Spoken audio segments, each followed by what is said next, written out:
Bienvenue, on va démarrer aujourd'hui notre webinaire sur comment devenir un expert du pitch et remporter encore plus d'affaires.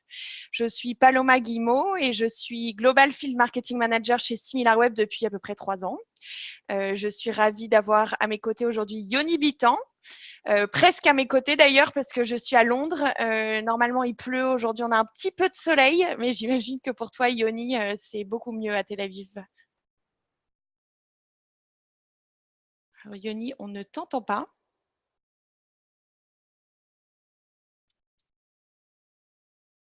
Non. Ok, Ça maintenant y vous est, on m'entendez? t'entend. Tout à fait. Voilà, c'est les petits sites directs. J'étais en mute. Ouais, je suis à Tel Aviv. Bonjour à tous. Merci Paloma de me présenter. Est-ce que tu veux te présenter rapidement avant qu'on démarre? Oui, tout à fait. Donc, je suis Yoni. Je suis consultant pour agence chez SimilarWeb. J'aide les agences à travers le monde entier à utiliser la plateforme professionnelle pour leur pitch et pour leurs clients. Super. Alors, en préparation de ce webinaire, on s'est assis avec Yoni, on a réfléchi un petit peu comment on allait pouvoir vous servir au mieux. Les Américains parlent de What keeps you up at night. Avec Yoni, on s'est interrogé sur vos challenges, ce qui vous empêche d'être des rockstars dans votre job. Et après un petit sondage auprès de nos clients, nos prospects, nos partenaires, il semblerait que vous passiez beaucoup de temps et engagiez beaucoup de ressources dans la préparation de vos pitchs. Numéro 1, premier challenge. Le deuxième challenge, il semblerait que pour apporter de la valeur, vous avez besoin de données fiables, à jour et accessibles rapidement, ce qui n'est pas toujours facile parce que vous avez plusieurs outils, vous utilisez plein de solutions différentes. Et donc, avoir une source de données fiable, c'est visiblement un challenge important au quotidien. Tout ça pour effectivement vous sortir du lot, impressionner votre prospect et le endgame pour tout le monde, c'est évidemment de vendre encore plus. Donc, j'espère qu'on a couvert vos challenges correctement. Une fois qu'on s'était interrogé sur vos challenges, on s'est dit comment est-ce qu'on va les aider à construire le parfait pitch commercial dans un temps record pour impressionner vos prospects et remporter vos deals. Alors du coup, on a décidé de couvrir deux sujets. Le premier, c'est comment vous aider à mieux comprendre vos prospects en préparation de vos pitchs. Deuxième sujet, comment accéder à des insights enrichissants pour apporter de la valeur à vos pitchs et donc remporter plus de deals. Alors Yoni va vous montrer tout ça en vous présentant la plateforme. Il va vous montrer comment est-ce qu'on peut utiliser SimilarWeb et le Market Intelligence pour remplir ses objectifs. Mais surtout, n'hésitez pas, si vous avez des questions tout au long du webinaire, je garderai quelques minutes à la fin pour qu'on puisse y répondre avec Yoni. Donc, vous allez voir dans la barre du haut de votre écran de Zoom, vous avez normalement une option Q&A que vous devez voir ici. Donc, n'hésitez pas tout au long du webinaire à poser vos questions de manière anonyme ou pas, et on prendra le temps à la fin d'y répondre.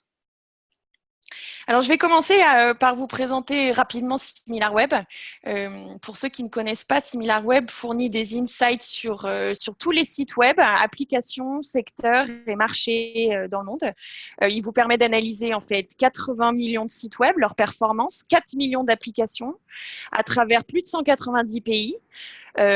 Vous pouvez ainsi observer les tendances de 172 catégories ou secteurs d'activité, analyser la performance de plus de 350 millions de mots-clés et également regarder 4 millions de concepts publicitaires. Donc c'est assez vaste et vous pouvez faire beaucoup de choses avec SimilarWeb. Alors, comment est-ce qu'on s'y prend? On a le plus grand panel qui nous fournit un comportement réel anonymisé pour plus de 400 millions d'utilisateurs. Et nous combinons cela avec notre learning set de comptes qui ont décidé, accepté de connecter leurs outils de mesure directe. Et en plus de ça, on applique du machine learning pour créer des estimations sur des dizaines de millions de sites web, d'applications et de catégories.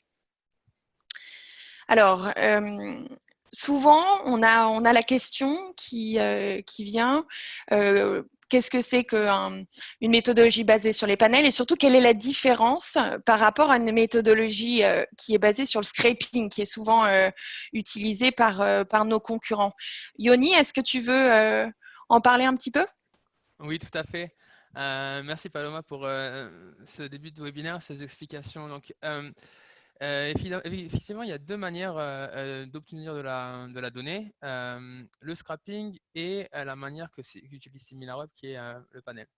Le scrapping, en fait, c'est une technique de collecte de données qui se base sur le scannage du web par des robots. Les avantages du scrapping, c'est qu'il est facile d'obtenir un gros volume de données, mais l'inconvénient, c'est la précision et la qualité de cette donnée, qui est souvent peu fiable. Et donc, du coup, quand on va utiliser la data qui vient du scrapping et qu'on va la présenter à des clients potentiels ou qu'on veut, on veut préparer un pitch, eh ben, la fiabilité est très importante et pour le coup, c'est dangereux d'avoir ce genre de data. Tandis que le panel, c'est une technique de collecte de données se basant sur un échantillon d'internautes. SimilarWeb a le plus large e-panel de consommateurs en France et dans le monde. Et les avantages du panel, c'est que, à l'inverse du scrapping, vous allez prendre des décisions en vous basant non pas sur des robots, mais sur le comportement de réels consommateurs. La conséquence, c'est que vous allez avoir accès à des données de haute qualité pour des prises de décision beaucoup plus fiables. Voilà, ce sont les deux différences. Ok. Et comme Paloma l'a expliqué précédemment, on a une approche unique pour mesurer le monde digital. Et là, ce qu'on va faire maintenant, dans les prochaines 30 secondes, je vais vous expliquer la différence qu'il y a entre SimilarWeb et les concurrents. Donc, le premier point, c'est que la collecte de données de SimilarWeb se base en majorité sur du trafic réel, tandis que nos concurrents s'appuient sur des sources publiques de données. En fait, c'est un joli mot pour dire scrapping. En plus de notre panel, nous avons 3 autres sources de données qui rendent notre approche de collecte multiple et enrichit notre méthodologie. Et le troisième point, c'est que contrairement aux autres outils que vous pouvez avoir en agence, nous avons ce qu'on appelle un learning set, un cycle d'apprentissage. Ce cycle d'apprentissage, ce sont des centaines de milliers de Google Analytics et d'autres outils de mesurement direct des sites ou applications qui sont branchés sur notre plateforme et nous permettent de perfectionner nos estimations. Ok, super, merci beaucoup. J'espère que c'est clair pour tout le monde. C'est une question qui nous revient régulièrement, donc merci Yoni. Alors, concrètement, comment les agences utilisent-elles SimilarWeb et à quoi cela leur sert-il? Donc, SimilarWeb peut aider les agences à remporter de nouvelles affaires et c'est d'ailleurs l'objectif principal du webinaire aujourd'hui, mais aussi à ajouter de la valeur à vos clients lors des pitchs ou autres et à fournir des points de référence concurrentiels et du marché. Donc voilà à quoi sert la solution agence, puisqu'aujourd'hui, je crois qu'on a une forte part de l'audience qui sont des agences. Alors, je vais maintenant laisser Yoni nous présenter un petit peu toutes ces best practices pour être le roi du pitch. Et je crois aujourd'hui, Yoni, que tu as décidé de nous faire une petite démo sur la plateforme et de nous mettre en condition comme si tu pitchais boo.com, c'est ça? C'est ça, tout à fait. En fait, l'idée, c'est que afin que on soit dans un cas qui se rapproche de la réalité, on va créer un contexte. Le contexte, c'est que on a un site qui s'appelle Boo, qui est un site en fait de distribution de mode en ligne, qui vient des Royaumes-Unis, avec une présence importante aux États-Unis. Et en fait, ils ont décidé d'investir le marché français il y a 1 an et demi, 2 ans. Et en fait, aujourd'hui, ils recherchent une agence française spécialisée dans le marketing digital qui pourrait les supporter dans leur développement en France, à l'Hexagone. C'est un vrai cas pratique comme à l'école, en fait, ton histoire. Exactement, exactement. L'idée, c'est qu'on se base là-dessus pour aller apporter de la valeur Super, à tout le monde. ça me semble bien, boo.com. Alors, afin de préparer notre pitch, nous allons utiliser SimilarWeb pour faire les recherches suivantes. Premièrement, on va essayer de comprendre le client. Alors, il y a deux cas de pitch. Le premier pitch, c'est souvent les appels d'offres où on a accès au Google Analytics du client. Donc, c'est bien. Mais souvent, on ne va pas forcément avoir accès à la donnée du client. Et donc, on va essayer de comprendre le client en utilisant SimilarWeb. Ça, c'est le premier point. Comprendre ses métriques, son audience, la stratégie du client et son évolution. Le deuxième point qu'on va couvrir, c'est comprendre le marché. C'est-à-dire qu'on va essayer de positionner mon client, en l'occurrence Boo, sur son marché, déterminer qui sont ses concurrents par audience, donc qui est en concurrence directe pour la même audience que Boo, et qui est en concurrence directe pour la même ligne de produits que Boo. Et le troisième point qu'on va couvrir ensemble, on va vraiment faire du benchmarking, dans le sens où on va benchmarker le client par rapport à ses concurrents, et en fait, pour n'importe quelle partie de la stratégie digitale. Donc, par chaîne marketing, par performance et ce que j'appelle par opération. Donc, on va faire ça ensemble. Et je pense que, Paloma, je vais prendre la main et je Ouais. vais aller partager mon écran. Alors, un instant. Et hop, oui. Très bien. Est-ce que vous voyez mon écran?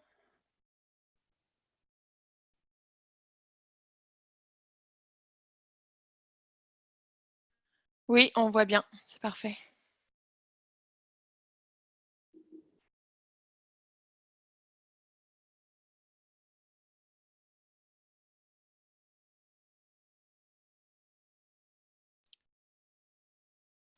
Yoni, on voit, mais j'ai l'impression qu'on ne t'entend plus.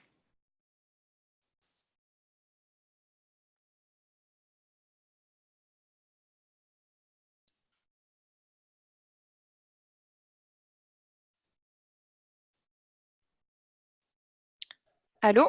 Allô, allô? Oui, ça y est, tu n'es plus en mute. Ok, très bien. Merci.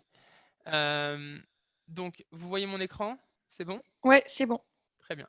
Alors, bienvenue sur similarweb.com et sur la plateforme de démonstration. Euh, on y va. Attachez vos ceintures. C'est parti. Alors, donc, on analyse Boo.com. La première chose que j'aimerais faire avec vous, c'est comprendre le site Boo.com.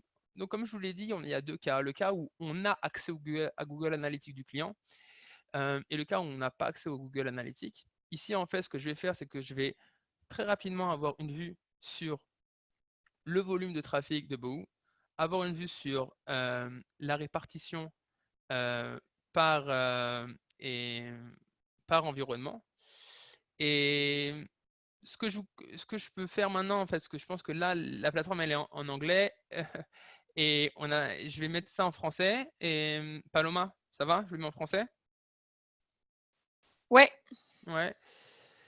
Alors, ce qui est bien sur SimilarWeb, c'est que si vous avez des clients qui sont anglophones, là, par exemple, si on aimerait faire un pitch pour Boo qui est en Angleterre, on peut en fait changer la langue de SimilarWeb.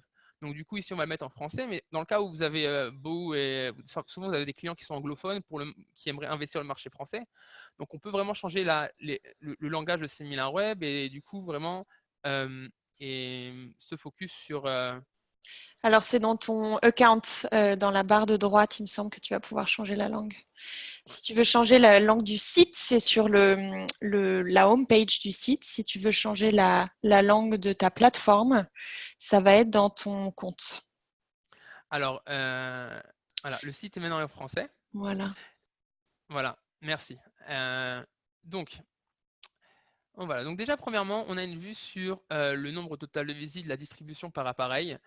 Une vue très rapide sur les visites mensuelles, les visiteurs uniques, la durée moyenne d'une visite, page par visite et le taux de rebond.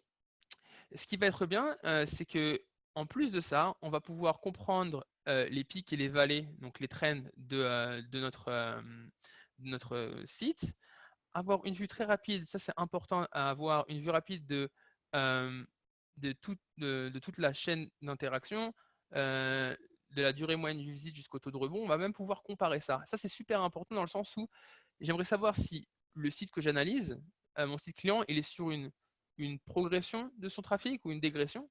Là, on voit qu'il y a une progression de 57% d'une année sur l'autre. Et donc ça va vraiment nous permettre d'avoir une vue sur les éléments concernant le trafic et l'interaction. Ce que je peux voir déjà très rapidement sur boo.com, c'est que d'une année sur l'autre, le volume de trafic augmente. Par contre, quand on analyse la durée moyenne d'une visite, on voit que celle-ci est en phase descendante. Et si je la compare à l'année dernière, et pratiquement la même chose pour le nombre de pages vues par visite. Et par contre, le taux de rebond a augmenté. En fait, c'est souvent en fait le jeu de l'œuf et de la poule, dans le sens où on aimerait avoir une croissance qui augmente, mais de volume de trafic, mais la qualité doit augmenter aussi. Et donc là, apparemment, c'est un premier challenge qu'on peut détecter, c'est que le volume augmente, mais la qualité de la visite, pas forcément. Est-ce qu'on peut aussi avoir aussi une vue sur les canaux marketing? Quel effort marketing Boo met en place dans son marketing mix?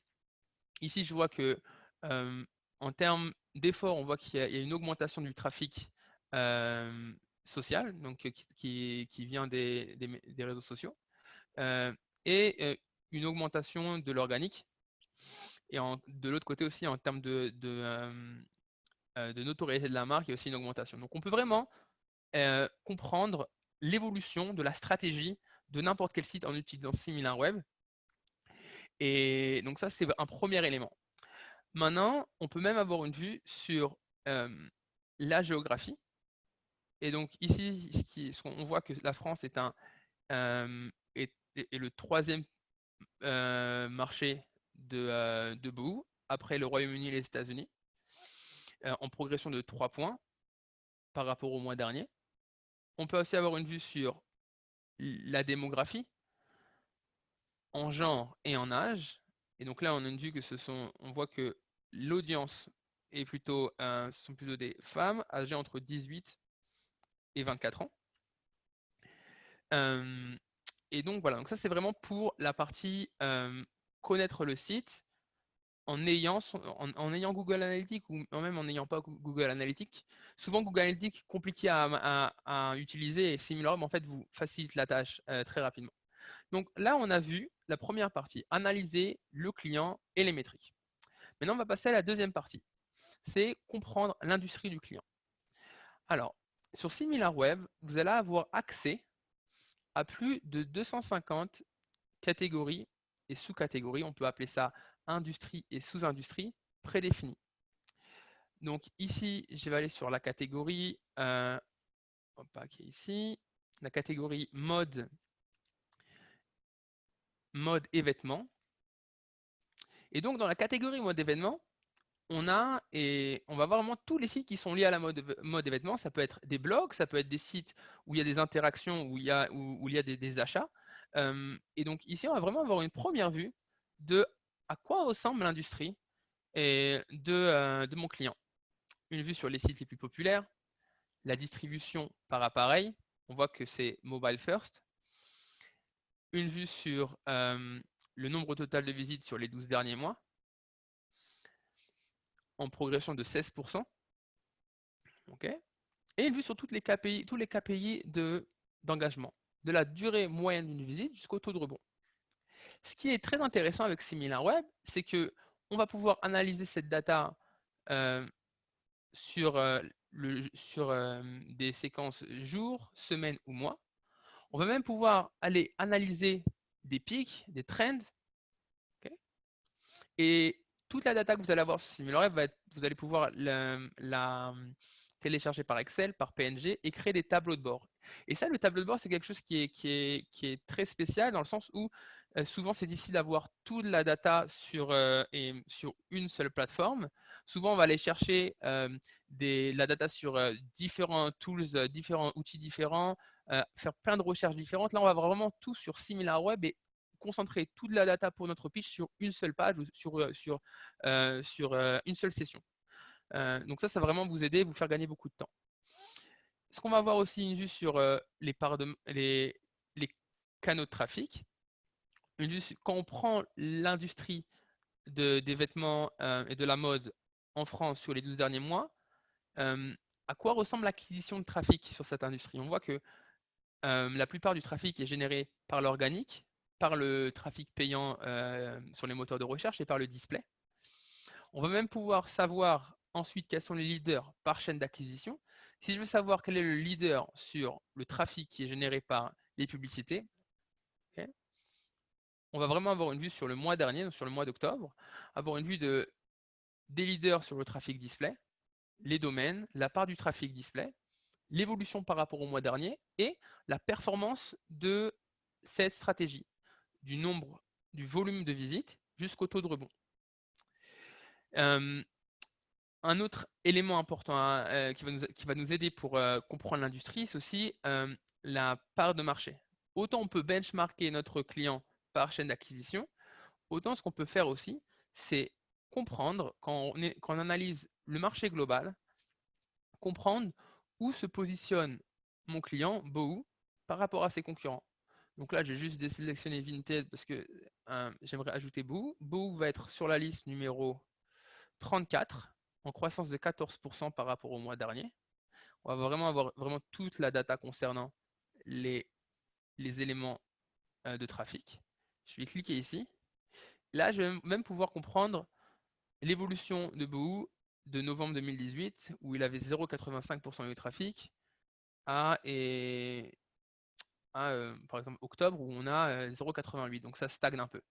Donc on peut vraiment comprendre les pics et les vallées dans ce groupe de 10 sites.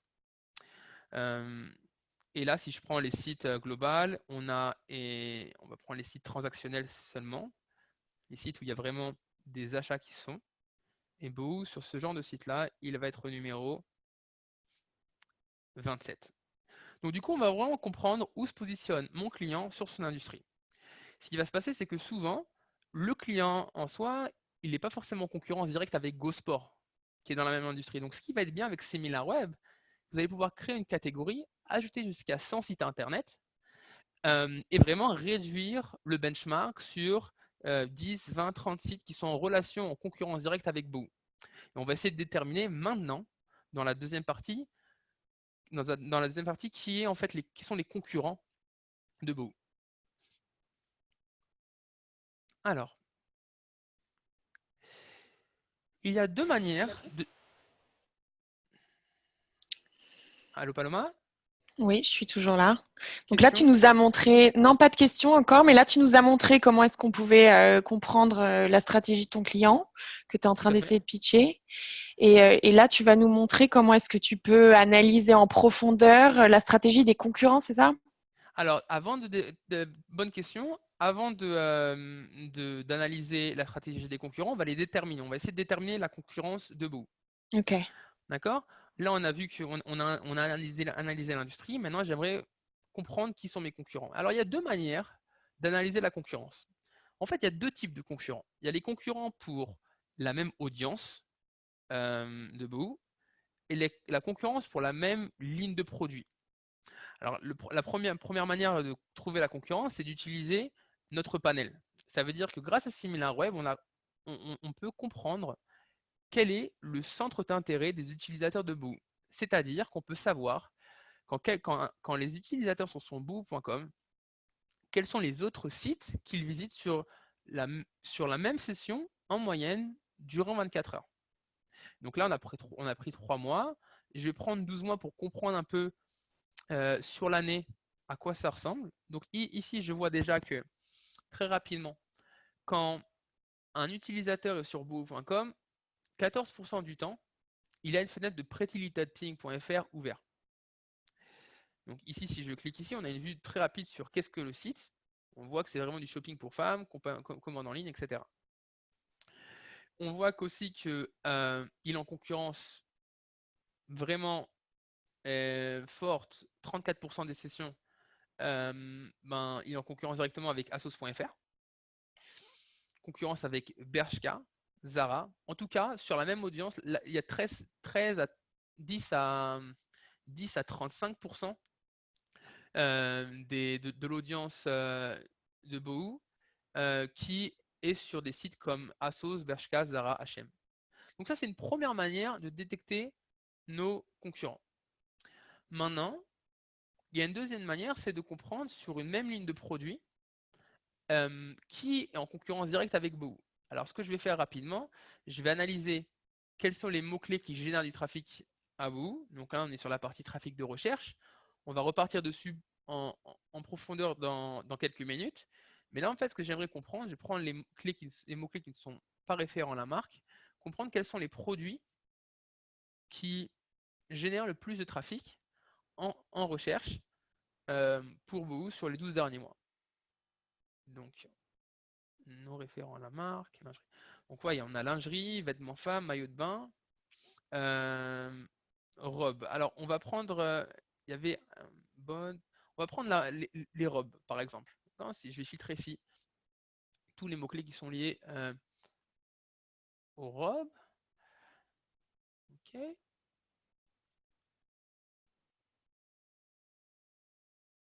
Ok, par exemple, on va prendre un produit qui est robe pull. Ok, c'est un produit qui est tendance apparemment parce qu'on rentre dans l'hiver.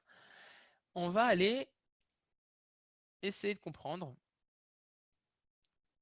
à quoi ressemble le volume de recherche pour robe pull sur les 12 derniers mois. Donc on voit déjà, on va prendre 18 mois pour analyser la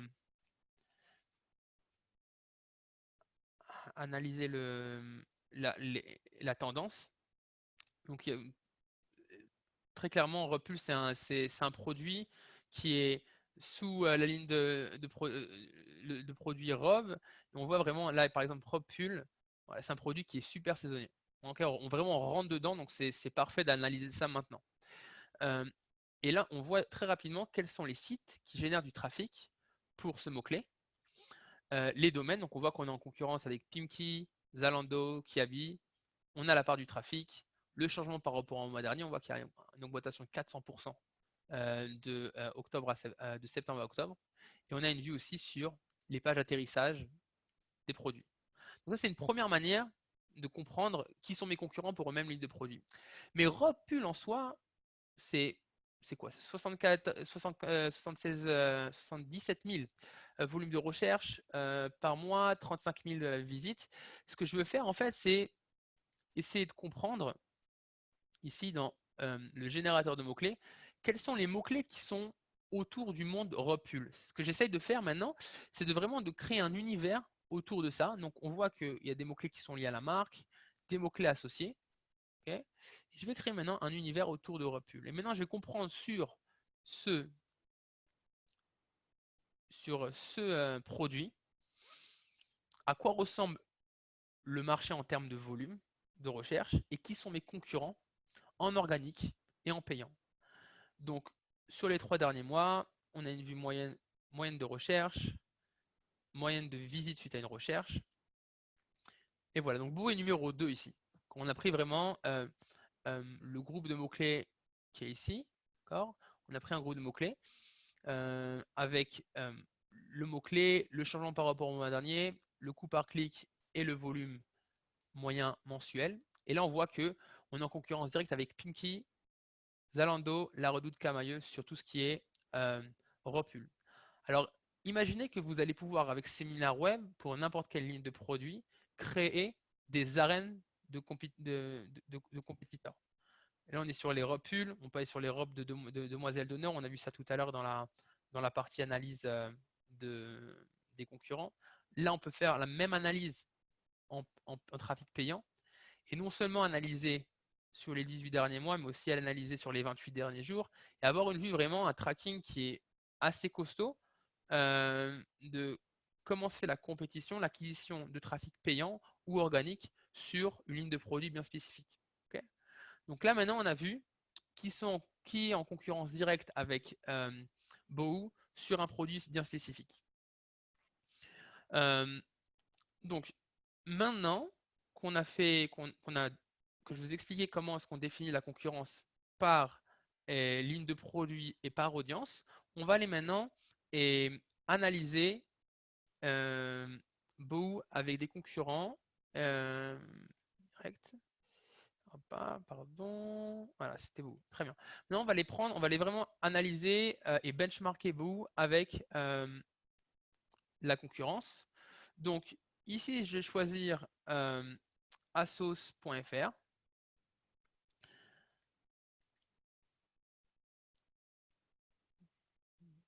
Et on avait vu Zalando.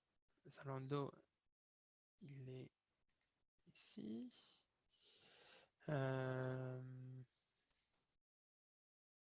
Pretty Little Thing. Et on va ajouter Topshop ici. Donc on peut maintenant, en mode benchmark, on peut benchmarker jusqu'à 5 sites les uns contre les autres. Alors, premièrement, ce que je vais pouvoir faire, je vais pouvoir comparer l'évolution de Boo par rapport à Asos, Zalando et autres sur une année. Autant tout à l'heure, vous avez vu, quand on avait mis juste boo.com ici, sur le trafic et interaction, on avait vu juste l'évolution de Boo. Maintenant, on peut comparer l'évolution de Boo par rapport à la concurrence. On voit que Boo est en très forte progression par rapport à ses concurrents, 57%, quand la moyenne est à 9%. Par contre, des sites qui sont un peu plus petits comme prettylittlething.com a une évolution de 70% du volume par rapport à l'année dernière. Et donc, du coup, on peut même comparer la performance en termes de volume, mais aussi en termes de qualité du trafic. Okay, donc, on va pouvoir utiliser ça pour vraiment benchmarker Boo par rapport à ses concurrents, autant en volume et autant en performance. Ce qui va être super aussi, c'est le canaux marketing. Et ça, la plupart du temps, c'est ce que les agences aiment le plus sur la version gratuite. Et la version payante, elle est encore plus élaborée dans le sens qu'on va pouvoir benchmarker notre client par rapport à la concurrence sur des canaux marketing bien spécifiques. Ici, on a le trafic, la part de trafic des concurrents et de Boo en volume et en part de trafic. Donc là, il y a quelque chose déjà qui me met moi la puce à l'oreille, c'est que, regardez, on voit que autant la notoriété de la marque en termes de part de trafic qui vient du direct est inférieure à la concurrence pour Boo. Et en fait, ce qui va se passer, c'est que de l'autre côté, on voit que l'effort, il est fait vraiment sur l'organique et sur le social. Mais par contre, sur toutes les chaînes payantes comme le Search Paid et le Display, on est en dessous de la concurrence. Et si je benchmark ça par rapport à la catégorie mode et vêtements, on va vraiment pouvoir benchmarker en plus de la concurrence comme Asos, Zalando, Pretty Little Thing, Topshop et autres, on va pouvoir benchmarker Boo par rapport à l'industrie. Et là, ce qui va se passer, c'est qu'on voit que Boo est vraiment en dessous de la moyenne. Quand l'industrie dépense en moyenne, obtient en moyenne 9% du trafic via le paid search, Boo n'obtient que 0,86% sur les 12 derniers mois de trafic via AdWords, via le search paid. Et la même chose pour le display. On est à 2,69% pour Boo, tandis que la moyenne sur l'industrie, elle est de 7%. Donc ça fait vraiment, c'est autant et intéressant pour le pitch, mais aussi quand vous avez des clients existants et que vous souhaitez augmenter le budget, aller les conseiller sur d'autres chaînes d'acquisition, SimilarWeb va être là pour vraiment vous aider à, à, avoir un backup en fait, à vous assurer avec de la data qui est neutre. Alors maintenant, le client souvent va vous dire c'est bien beau de voir ça, mais qu'est-ce qui m'assure que la performance de ma concurrence sur ces chaînes d'acquisition est bonne? Et donc du coup, Similar va être encore là pour vous aider dans le sens où on va pouvoir, par exemple sur le paid, avoir une vue sur le volume du trafic. Ok, on voit que par rapport à la concurrence, Boo est inexistant, mais aussi avoir une vue sur combien de temps un utilisateur passe après avoir cliqué sur une publicité AdWords. On voit que pour Zalando, c'est 8 minutes, pratiquement 9 minutes. Asso, c'est 6 minutes. Le nombre de pages vues est de 11 minutes et de 11 pages, pardon, pratiquement 12 sur Zalando, 8 sur Asos. Et le taux de rebond est pas mal du tout. On a un taux de rebond entre 22 et 31%.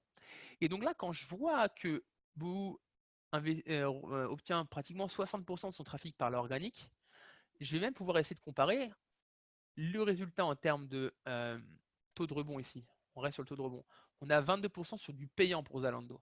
Si je compare ça avec Boo en organique, ok, on est à 17% pour Boo, mais par contre, ok, on va être dans des scores qui sont pas mal du tout.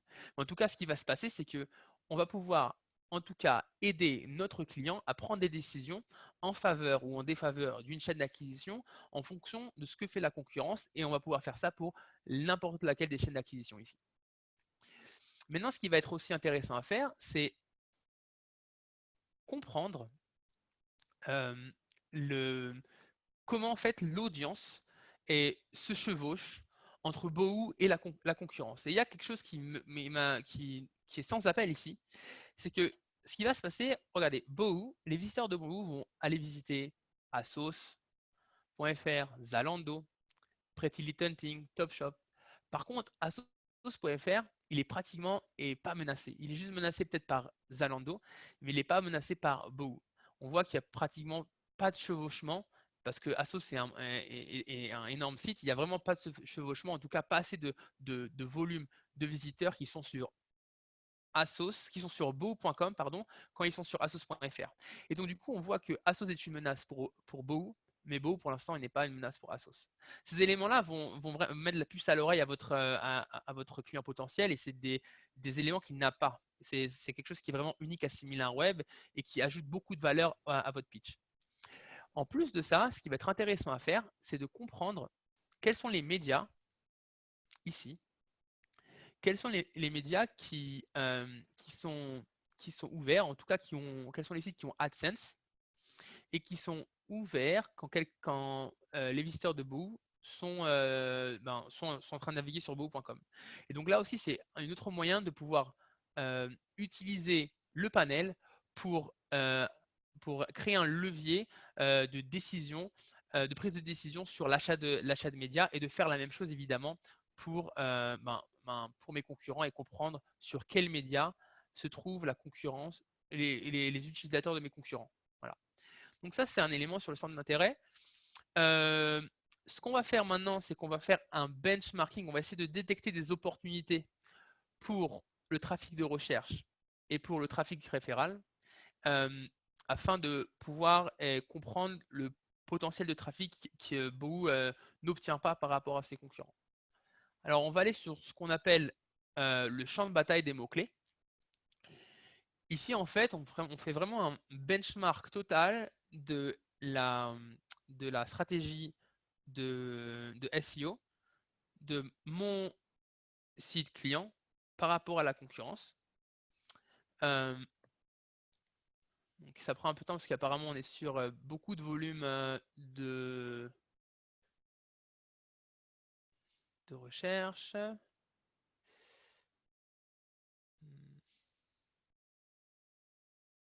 Pendant ce temps-là, Paloma, est-ce qu'on a des questions dans l'audience?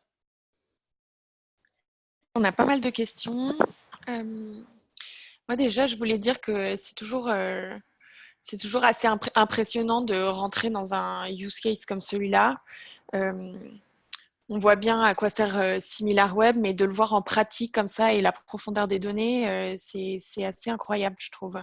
Et là, tu montres très bien comment on peut ajouter de la valeur au pitch, mais encore plus de ça, comment est-ce qu'on se positionne en tant qu'expert, parce que là, tu peux leur donner de la visibilité sur la stratégie des concurrents, Ouais, et c'est pas utile que dans le pitch, quoi. C'est utile tout à fait. dans l'après également. Je J'ai peux, des questions. Est-ce que tu veux finir avant qu'on pose des questions ou... Ouais, je vais finir, ça va pas prendre beaucoup de temps. Ok. On va faire un benchmark rapidement. Euh, En fait, ce qui va être bien, imaginez que vous êtes assis avec Boo.com et que vous voulez lui montrer sur une ligne de sur les robes, en fait. On va prendre robes en général. Sur les 3 derniers mois, on aimerait savoir en fait la part de marché qu'il obtient par rapport à ses concurrents, et surtout la part de marché qu'il n'obtient pas. Donc, on a pris robe sur les 3 derniers mois, on a pris tous les mots-clés qui sont liés à la robe. Là, on a une vue sur les termes de recherche, la part du trafic qui est lié au terme, la part du marché sur ce mot-clé. Donc, on voit que Boo est pas mal du tout sur juste le mot robe. Le split entre l'organique et le payant, le volume, le coût par clic, la position en SRP et aussi la page d'atterrissage. En fait, ce que je veux faire, je veux savoir à partir de ces pratiquement 400 000 visites sur le desktop, je pense qu'on en a encore plus sur le mobile, mais on n'a pas le temps d'aller sur le mobile tout de suite. On aimerait vraiment avoir une vue sur les opportunités de mots-clés. Ça veut dire, je reprends ici, opportunités de mots-clés. Je m'assois avec vous, je dis voilà, il y a 400 000 visites suite à une recherche. Combien de visites je n'obtiens pas par rapport à mes concurrents? Quel est le marché, le volume de trafic potentiel que je n'obtiens pas? Et on clique très rapidement sur Similar Web et très rapidement, on a déjà une recommandation qu'on peut faire. On peut déjà créer une recommandation pour le client par ligne de produit. Donc là, ça prend un peu de temps parce on est à 300 000. Regardez, on est à 300, un peu plus de 300 000. Il y a pratiquement 200 000 visites qu'on n'obtient pas suite à un mot-clé qui est lié à la robe. On a une vue sur les mots-clés en soi, le concurrent qui obtient ce mot-clé. Donc robe pour mariage, ben, là pour le coup, on est loin d'avoir du trafic sur ces mots-clés-là. On a une vue aussi sur la page d'atterrissage, sur à quoi ça ressemble une page d'atterrissage robe mariage chez Asos.fr. Et donc du coup, on peut vraiment, pour n'importe quelle ligne de vêtements, pour n'importe quel produit, comprendre quel est le potentiel que Bohu n'exploite pas par rapport à sa concurrence. Dernière chose, trafic référent. Et après, on va passer aux questions. On peut comprendre très rapidement, donc je vais prendre tout trafic, comprendre très rapidement quels sont les sites qui m'envoient du trafic, qui envoient du trafic à mes concurrents et qui ne m'en envoient pas. Là, on a la liste des sites. Et très rapidement, je vais pouvoir encore demander à SimilarWeb quels sont les sites qui n'envoient pas de trafic à Bohu, mais qui envoient à la concurrence. Très rapidement, évidemment, Asos.fr envoie tout le trafic à Asos.com envoie tout le trafic à Asos.fr. Par contre, il y a des sites de couponing comme DailyAbs ou ledénicheur.fr qui envoient du trafic en majorité à mes concurrents.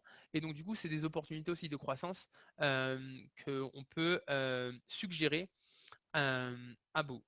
Donc, il y a encore plein de choses à faire avec SimilarWeb, mais je pense qu'on a couvert le plus important pour préparer les pitchs.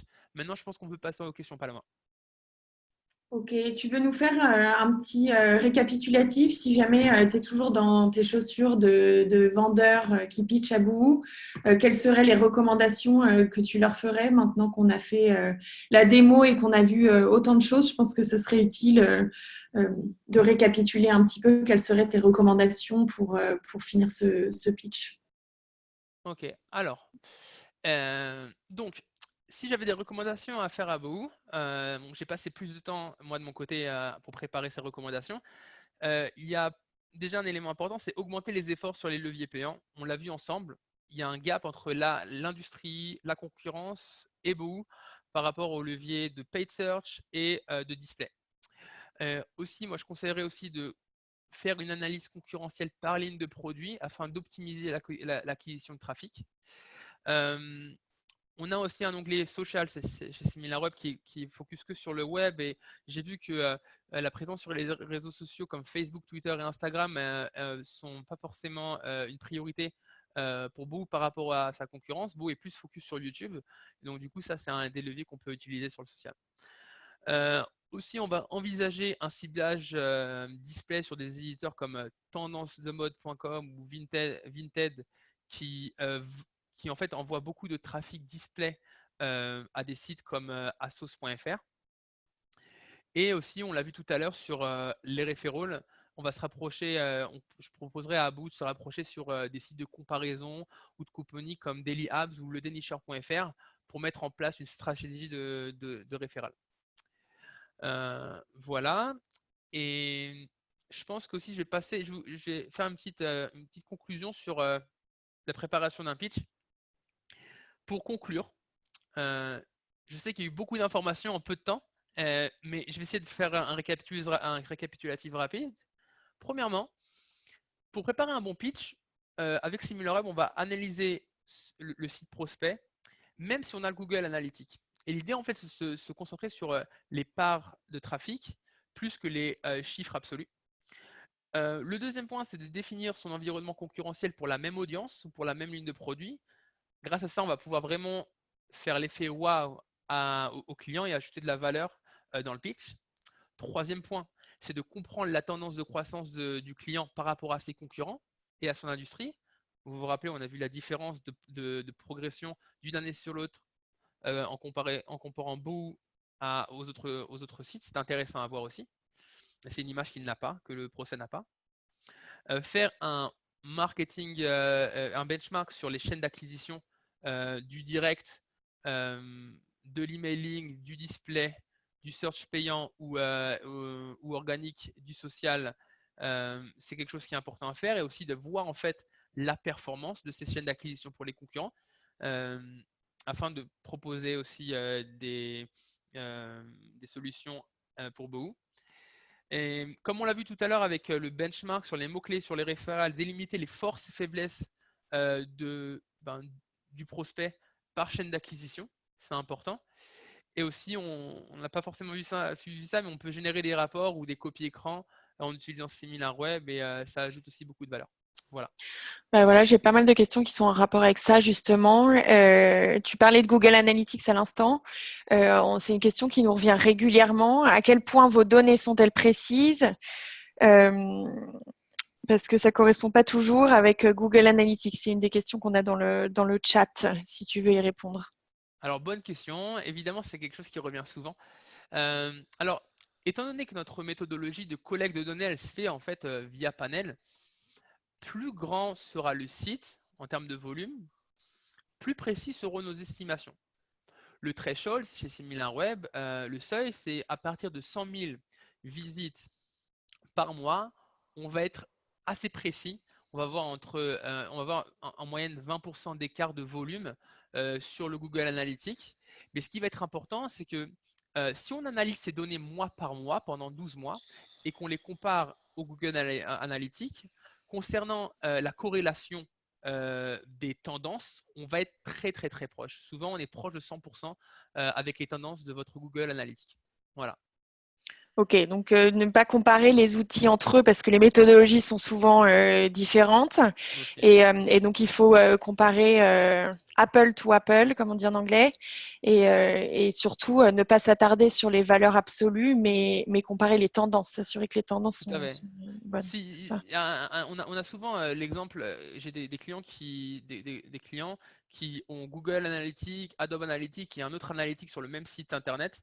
Et en fait, ce qui va se passer, c'est qu'ils ne vont même pas avoir les mêmes données. Il va même avoir un écart entre ces analytiques qui sont branchés sur le site web. Et en fait, SimilarWeb, c'est une solution pour standardiser la mesure de tous les sites parce que l'algorithme qu'on met en place sur les 80 millions de sites qu'on a dans la base de données est le même pour tous. Donc, C'est du ça. coup, Donc on c'est est un point de comparable. référence pour permettre d'avoir une vue sur la performance de tous les sites. Sinon, Exactement. c'est difficile de comparer. Ok. Alors j'ai une autre question pour toi. Combien de sites peut-on analyser? Y a-t-il une limite? C'est vrai qu'on nous demande souvent si on est capé à partir du moment où on utilise SimilarWeb. Est-ce qu'on est capé sur la plateforme? Alors, ce qui est bien avec SimilarWeb, c'est que, et c'est encore plus pour les agences, c'est que pour l'instant, il n'y a pas de capping. On est capé dans le sens, on ne va pas être capé. Il y a juste les sites où on va avoir moins de 5000 visites par mois. On va avoir une limitation dans la data parce qu'on est là pour vous assurer de la data de qualité. Mais sinon, en termes d'analyse de nombre de sites, de nombre de concurrents, il n'y a vraiment pas de limite. Ok, super. Et tout à l'heure, tu présentais un peu la fonctionnalité des mots-clés et de la recherche organique et autres. Et on nous a posé la question de la différence avec SEMrush. Ok, alors on va voir ça. Bonne question. On va aller sur. Donc c'est une question qui vient souvent. En fait, la grande différence, elle va déjà se baser sur la méthodologie. SEMrush va être un bon outil d'audit SEO, tandis que SimilarWeb, on se positionne comme un outil d'intelligence de marché. Euh, la majorité des sources de SEMrush provient, comme on l'a vu au début, de scrapping, tandis que SimilarWeb a une méthode vraiment qui est sophistiquée d'acquisition et de traitement de la donnée et qui va se baser en fait essentiellement sur le plus grand panel français en ligne et en plus notre cycle d'apprentissage. Donc tout ce qu'on a vu tout à l'heure vraiment en début de session. Et alors en fait, il y a plein de choses. Donc moi, avec mon expérience, j'ai traité cette question plusieurs fois et je peux déjà vous expliquer plusieurs éléments. Le premier, c'est que sur SEMrush, on ne veut pas inclure ou exclure les sous-domaines. Et donc du coup, la data est assez faussée. On va voir aussi, donc il y a la partie audience, vu qu'on a le panel utilisateur, on peut avoir des données comme la géographie pour tous les sites, les données démographiques, le centre d'intérêt de l'audience. C'est quelque chose qui est vraiment, surtout le centre d'intérêt, c'est quelque chose qui est vraiment particulier à SimilarWeb dans le sens où on ne va pas se focus que sur le benchmark SEO. On va vraiment essayer de se rapprocher et avoir une vue globale de la journée de l'utilisateur. Et c'est ce qui va vraiment faire la différence. Autre chose, d'après mes souvenirs, en data sur le social, on a une overview chez SimilarWeb, il n'y en a pas chez SEMrush. Et tout ce qui est display, ça aussi, display, c'est quelque chose qui n'est pas approfondi. J'avais justement une question à ce sujet-là. Tu veux montrer très rapidement parce qu'on est en train d'arriver à la fin du webinaire et du temps qui nous est imparti, mais on nous a demandé est-ce qu'on pouvait aussi voir et analyser la performance des bannières des concurrents. Alors, la performance des bannières. Alors ce qu'on va pouvoir faire, on va pouvoir avoir une vue sur les bannières, effectivement. Et la performance, on va s'appuyer sur, on va prendre Asos par exemple, on va s'appuyer sur la performance du display dans le marketing mix en analysant le taux de rebond et le nombre de pages vues suite à un clic sur une bannière pour comprendre la performance. Mais non, on va avoir une vue sur la bannière, la page d'atterrissage, la taille et le temps d'activation de la campagne. C'est ce qu'on va avoir. Et aussi, quelque chose qui, je sais, qui n'est pas présent chez les concurrents, en tout cas qui est moins présent, c'est le fait d'avoir une vue sur vraiment toutes les créatifs AdWords des concurrents et de filtrer par mots-clés, par ranking, et avoir une vue sur le ranking, sur le nombre de mots-clés et sur la page d'atterrissage. Super. Voilà. Il y a encore d'autres choses, mais bon, je pense que ça Non, suffit. c'est bon, Yoni. Je crois que c'est tout. Si vous avez d'autres questions, n'hésitez pas à nous envoyer un email. Yoni, tu peux peut-être afficher le slide avec ton email, comme ça, si on a des questions. Voilà. Et de toute façon, je vous vois je pense que vous avez voilà, si vous avez des questions, vous pouvez m'envoyer un email et voilà, je serai à votre disposition pour vous aider. Merci beaucoup, Yoni. J'espère que ça a été intéressant pour tout le monde. Et puis, il y aura certainement une deuxième version de ce webinaire avec potentiellement des clients qui vous partageront les meilleures pratiques, j'espère, premier trimestre 2020. Bonne fin de journée. Merci, au revoir. Bonne fin de journée à tous.